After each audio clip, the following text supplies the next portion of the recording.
Cette web diffusion vous est présentée par Desjardins, fier partenaire des Jeux du Québec. En direct du Collège Saint-Bernard, vous écoutez les finales de la compétition d'escrime de la 55e finale des Jeux du Québec Drummondville hiver 2015. Jean Allard accompagné de Stéphane Hamel. Stéphane, on passe maintenant aux finales de sabre. Oui.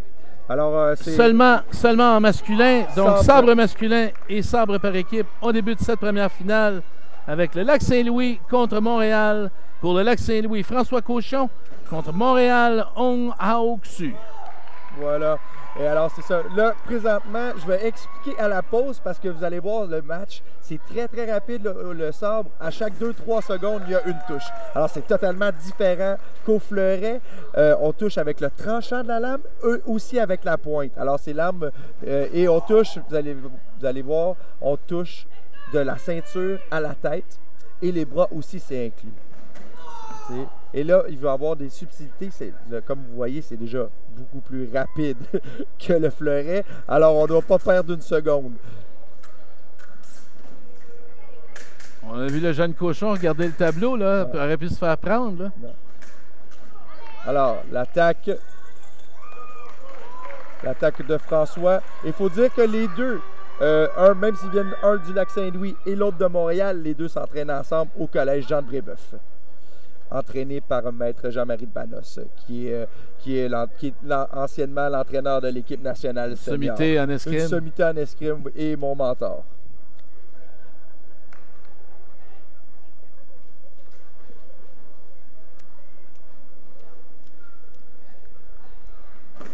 Alors, on voit l'attaque directement qui va toucher François. Comme au pré-aller, on n'a pas le temps de réfléchir au sabre, c'est pré-aller et l'action est tout de suite. Tu dois décider avant. Quand tu vas te mettre sur la ligne au pré-aller, tu dois te décider avant. Et évidemment, le temps au sabre, on ne le calcule pas parce que ça ne dure jamais 3 minutes. J'ai jamais vu ça. Alors, la pause, au lieu d'être à la minute, à la pause après 3 minutes, mais la pause est au 8e. Au 8e point. C'est ça. Alors, au 8e point, tantôt, je vais vous expliquer, comme j'ai dit, vu que présentement c'est rapide, je vais vous expliquer un peu plus les particularités du sabre. Alors là, on a vu l'attaque directement. C'est le même principe, par contre, qu'au fleuret. Un attaquant, un en défensive. Celui-là qui attaque a la priorité. Mais, comme je dis, c'est beaucoup plus rapide. Alors, vous avez vu, on travaille beaucoup plus sur les jambes au niveau du sabre. François a fait une attaque et Ung a fait passer l'attaque dans le vide. Alors, ce qui arrive des fois, la lame de Ung s'est brisée. Alors, ils font un changement de sabre.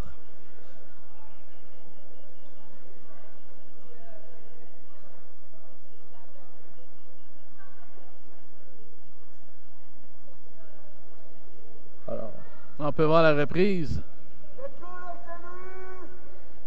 Alors, on a vu, regardez, l'attaque qui passe dans le vide, bien travaillé sur les jambes et Ung qui termine son attaque. Alors, il y a 2-3 actions de base au sabre qu'il faut comprendre.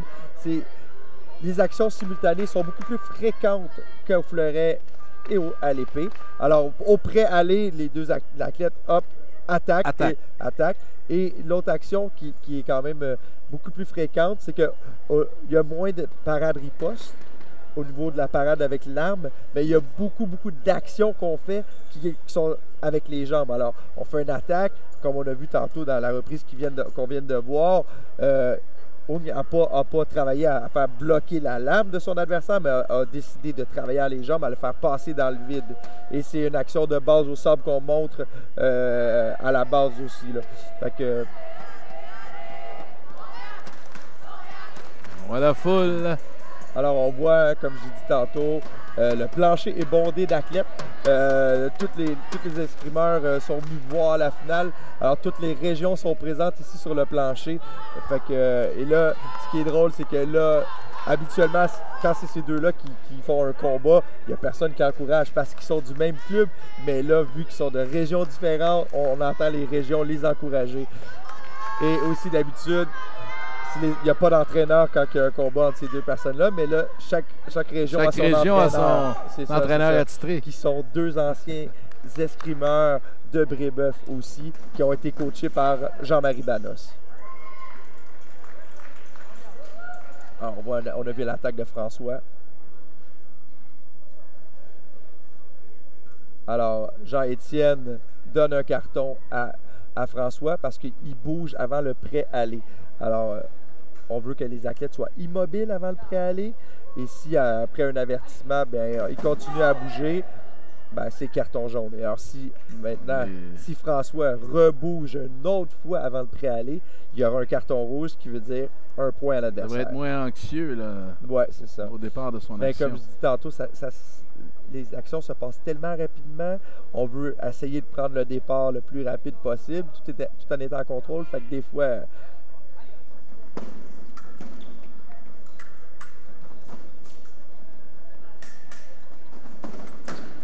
l'attaque.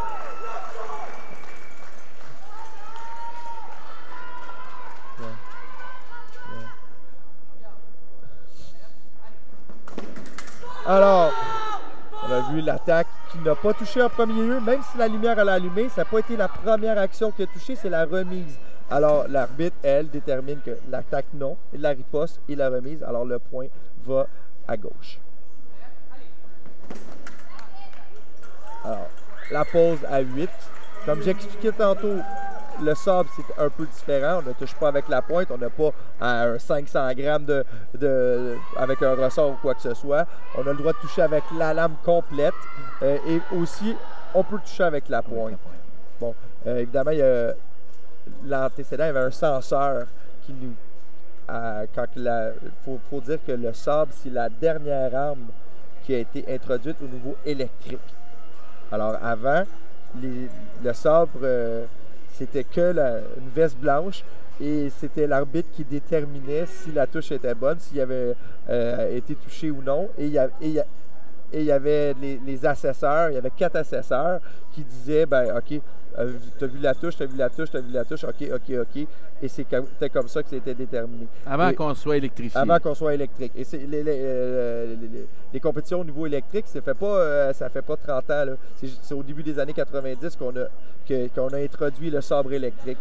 Tandis qu'au fleuret et à l'épée, ça faisait quand même un certain temps que c'était présent. Une fois, on met la technologie au service du sport. Oui, parce que bon, on inviterait des vieux entraîneurs ou des vieux athlètes à nous expliquer comment que c'était. Et malheureusement, quand j'explique avec 4 assesseurs, des fois, tu pouvais avoir un ami des assesseurs et malgré tout, tu avais une belle marque en dessous de la veste, puis l'autre disait non, j'ai pas été touché.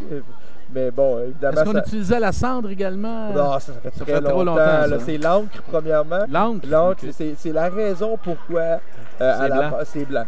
C'est ça. Mais ça, on recule quand nous étions pas nés. Alors, on poursuit 10-4 maintenant pour François Cochon du Lac-Saint-Louis.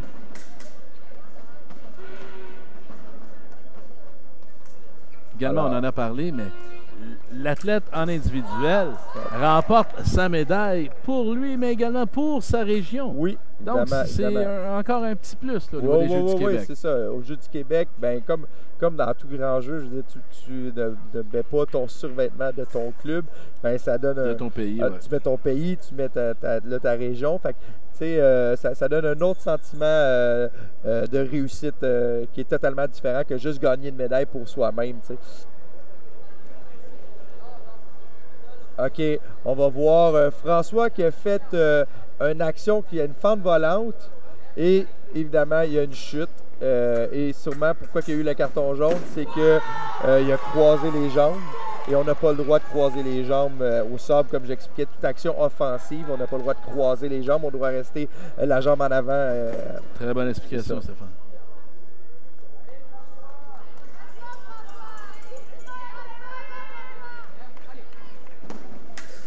Alors, on voit première action qui ne touche pas et la riposte. François qui argumente, mais François ne devrait pas argumenter parce que clairement, la première touche n'a pas touché.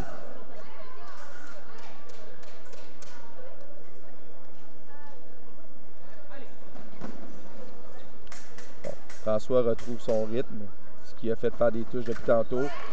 En progressant vers l'avant, en contrôle et terminer fort. C'est une action de base au sabre. On progresse, on amène notre adversaire en bout de piste et on termine en attaque. On a vu le jeune de Montréal taper son sabre. Ouais, c'est un peu... on s'entend que si... ça démontre de l'anxiété? Ou... Non, ben... C'est juste parce que pour provoquer l'adversaire afin de le ralentir, afin de pas lui donner la chance de faire l'attaque. Mais on n'a pas vraiment le droit. On n'a pas vraiment le droit de toucher à la piste comme ça. L'arbitre pourrait donner un avertissement à l'adversaire. On peut le faire de façon accidentelle, mais on s'entend que là, c'est aucunement accidentel. Non. Alors, on pourrait lui... On pourrait se servir de ce geste pour tenter d'intimider son adversaire. Bon, c'est pas vraiment de l'intimidation, bien franchement, c'est vraiment que pour provoquer, pour pas que l'adversaire attaque, créer une diversion.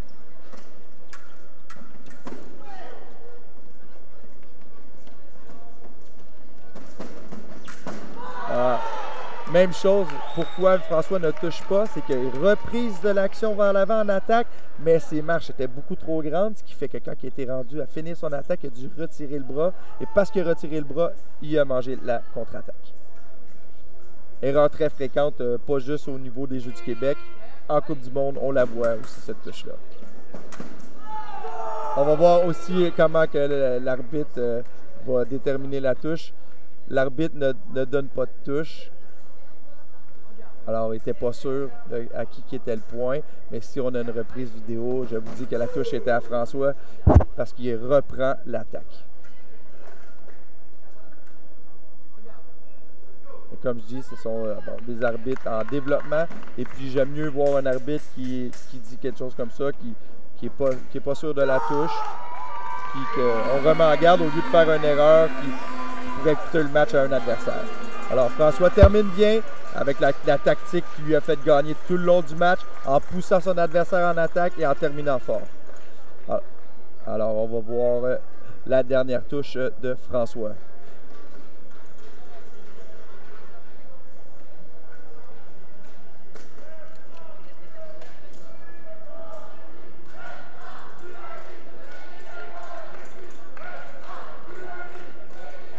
Alors, on peut voir en reprise le dernier point. Le dernier point. Alors, on voit progression vers l'avant en contrôle. Et hop, au bon moment, paf, on termine en marche et fente. Action classique aussi qu'on fait en leçon avec les athlètes. On les amène à travailler à la bonne distance, à terminer fort en marche et fente. Et très bien exécuté par François Cochon du Lac-Saint-Louis qui se mérite la médaille d'or. Et François a une petite pause seulement de 2 minutes. Parce qu'il va être en finale aussi par équipe. Et au niveau du sabre masculin, qui a remporté la médaille de bronze, Stéphane? Au sabre masculin individuel, la médaille de bronze a été gagnée par Louis-Charles Legault des Laurentides. Et aussi par, évidemment, parce que c'est individuel, on a 2 troisième place. Gabriel Daudier du Sud-Ouest. J'allais dire Charles Daudier, mais Charles est l'entraîneur et c'est son père. Et Charles faisait de l'escrime avec moi quand on était jeunes. L'escrime est vraiment une affaire de famille. Quand les parents ont été impliqués. Oui, quand les parents, frères, sœurs, souvent... On voit ça dans plusieurs sports également. Ça, quand les parents sont impliqués. Et c'est ce qu'on veut également, que et tous là, les parents s'impliquent. On va voir l'exemple par excellence, la Mauricie, qui sont en finale au sabre masculin, c'est 2 frères. C'est Ludovic Magnan et Zachary Magnan de la Mauricie qui vont rencontrer François Cochon et Thomas Ring du Lac-Saint-Louis. Alors les deux qui viennent du Lac-Saint-Louis s'entraînent au Collège Jean de Brébeuf, entraînés par Jean-Marie Banos, et les frères Magnan de la Mauricie de Trois-Rivières, entraînés par maître Benjamin Magnano. Benjamin est mon collègue sur l'équipe nationale. On travaille ensemble depuis 3 ans. Benjamin s'occupe du sabre masculin senior présentement avec celui qui est l'entraîneur national. Alors, on revient dans quelques instants avec en action la finale du sabre masculin par équipe. Lac-Saint-Louis qui rencontre la Mauricie.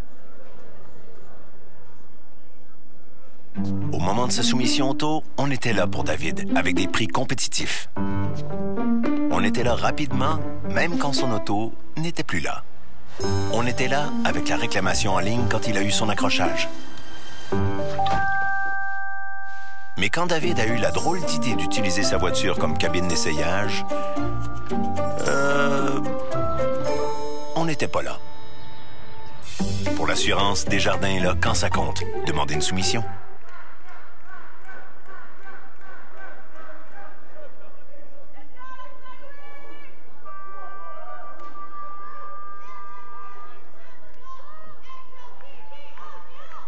Alors, on se salue, on est prêt à la compétition. Alors, début de la compétition sabre masculin par équipe.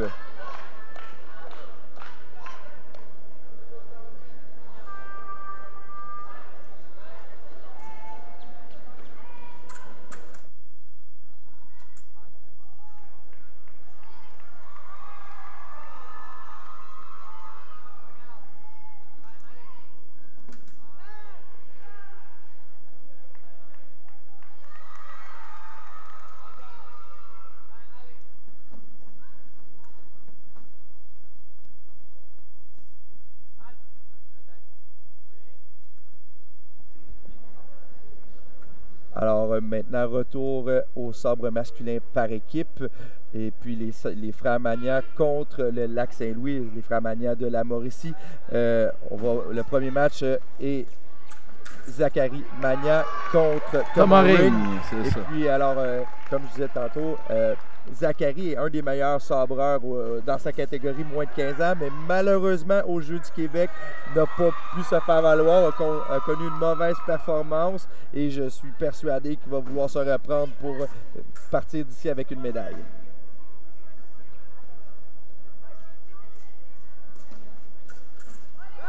Et Zach était de la finale aussi au Saguenay.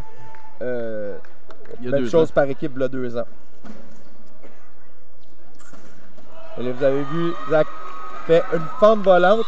Comme je dis, on n'a pas le droit de croiser les jambes, mais on a le droit de se propulser vers l'avant. Et Zach est très, très, très explosif et a su bien se servir de cette action. Malheureusement, là, on a vu, il a voulu aller un peu trop vite. Et une attaque dans la préparation. Très bien exécuté ici de Zachary. Déjà un premier relais à 5-3. Ouais, vous allez voir, en 5 minutes, ce combat-là est terminé. C'est très, très, très rapide. À la limite, c'est plus long faire le changement quand que les athlètes se branchent. Donc, on va revoir à l'action François Cochon du Lac-Saint-Louis qui sera opposé à Ludovic Magnan. Voilà, Ludovic qui est le plus jeune. Ludovic n'est pas de catégorie moins de 15 ans et le meilleur dans sa catégorie, mais moins de 13 ans. Alors, Ludovic domine le circuit provincial, mais dans la catégorie moins de 13 ans. Il pourra revenir au jeu dans 2 ans. Oui, il va être encore éligible dans 2 ans pour les Jeux du Québec.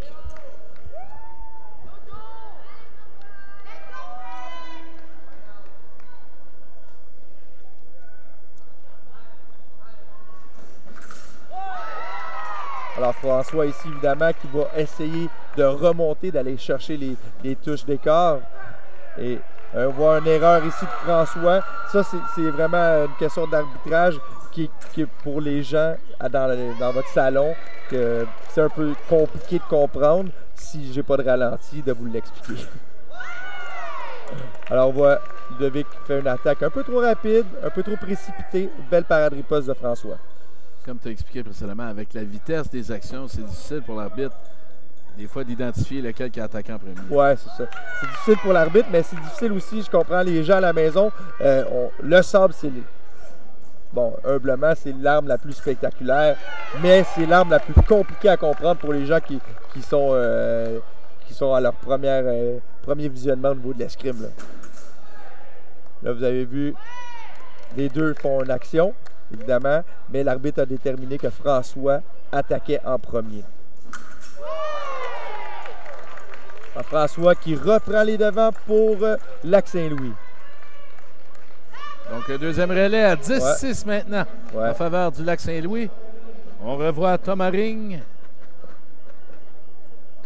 Tomaring fera face à Ludovic. Alors, on peut voir la reprise du 10e point. Une attaque bien effectuée. Très rapide. On voit, même au ralenti, c'est presque aussi vite que ce qu'on voyait tantôt, normal au fleuret. C'est ce que j'étais pour dire si on était au ralenti. Ouais. Alors, on va demander à notre réalisateur de ralentir le ralenti pour que les gens voient bien. Voilà. Malheureusement, parade riposte qui ne fonctionne pas de Ludovic. Alors, Lac-Saint-Louis continue sur sa lancée. Alors là, Ludovic va avoir un carton parce qu'il a arrêté de tirer et en plus, c'est tourné le dos à l'adversaire. Il fait l'erreur de vouloir regarder le tableau de pointage. Voilà, c'est ça. Ludovic pensait qu'il avait touché. Malheureusement, non.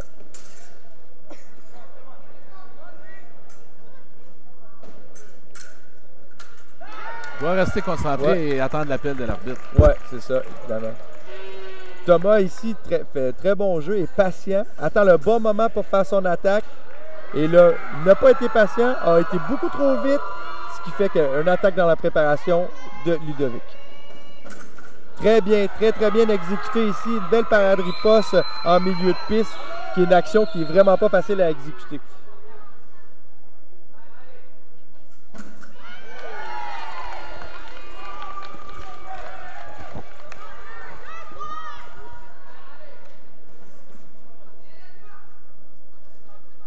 Alors Thomas qui prépare son action, il va doucement. Oh! Très bel arrêt. On voit Ludovic qui fait passer très bien dans le vide, précipite son geste vers l'avant en montant sa main. Et ça, c'est une erreur qui est impardonnable au sabre.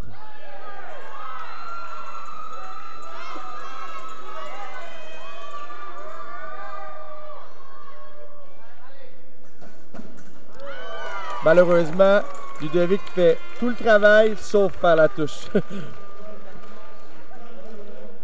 Alors, le dernier relais. À 15-9 pour le Lac-Saint-Louis. On peut voir la reprise de l'avant-dernier point, là. Alors, on voit une petite hésitation de Thomas avant d'attaquer, ce qui fait qu'il se fait prendre dans la préparation. Et la touche est à Ludovic. Donc, on revoit François Cochon et Zachary Magnan. Voilà. Combat qui, ils ne sont pas à leur premier match l'un contre l'autre. Durant la saison, ils se rencontrent quand même assez souvent dans des compétitions provinciales.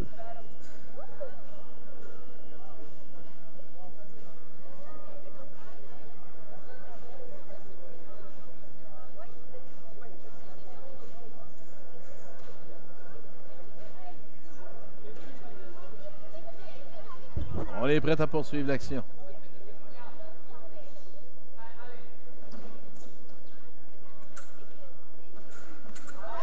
Très belle action de...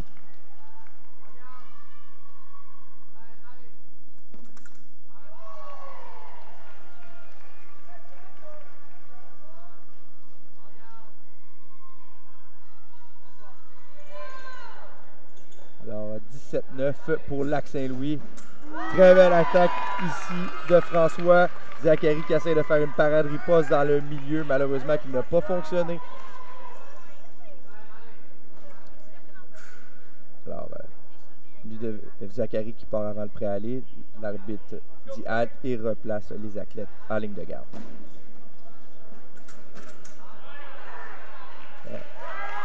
C'est l'attaque par battement de Zachary.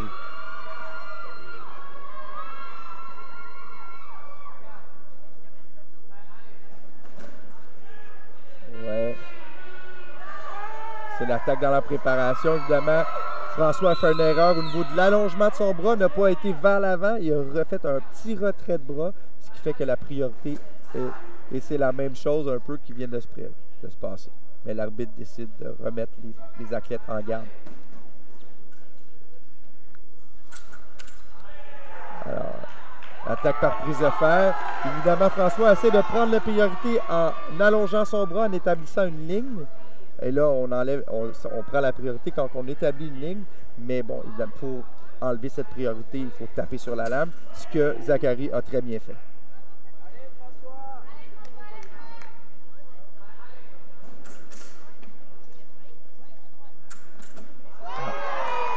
Zachary a essayé de faire la même chose, mais avec une erreur.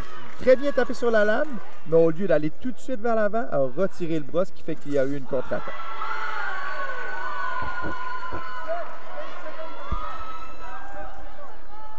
Alors François qui prend une petite pause. 19-13 du côté du lac Saint-Louis.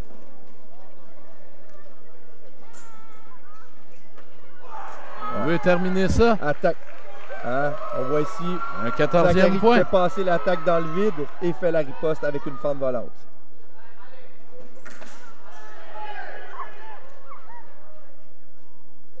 Alors, je suis persuadé que sur cette touche-là, Zachary aimerait bien avoir une reprise vidéo. On change d'arme. On change d'arme parce que, bon, encore un bris de lame. De Zachary. Ouais. Ça fait partie de nos grandes dépenses au sabre. Les lames, ouais, c'est ça. Ça brise quand même un peu plus fréquemment que les deux autres armes.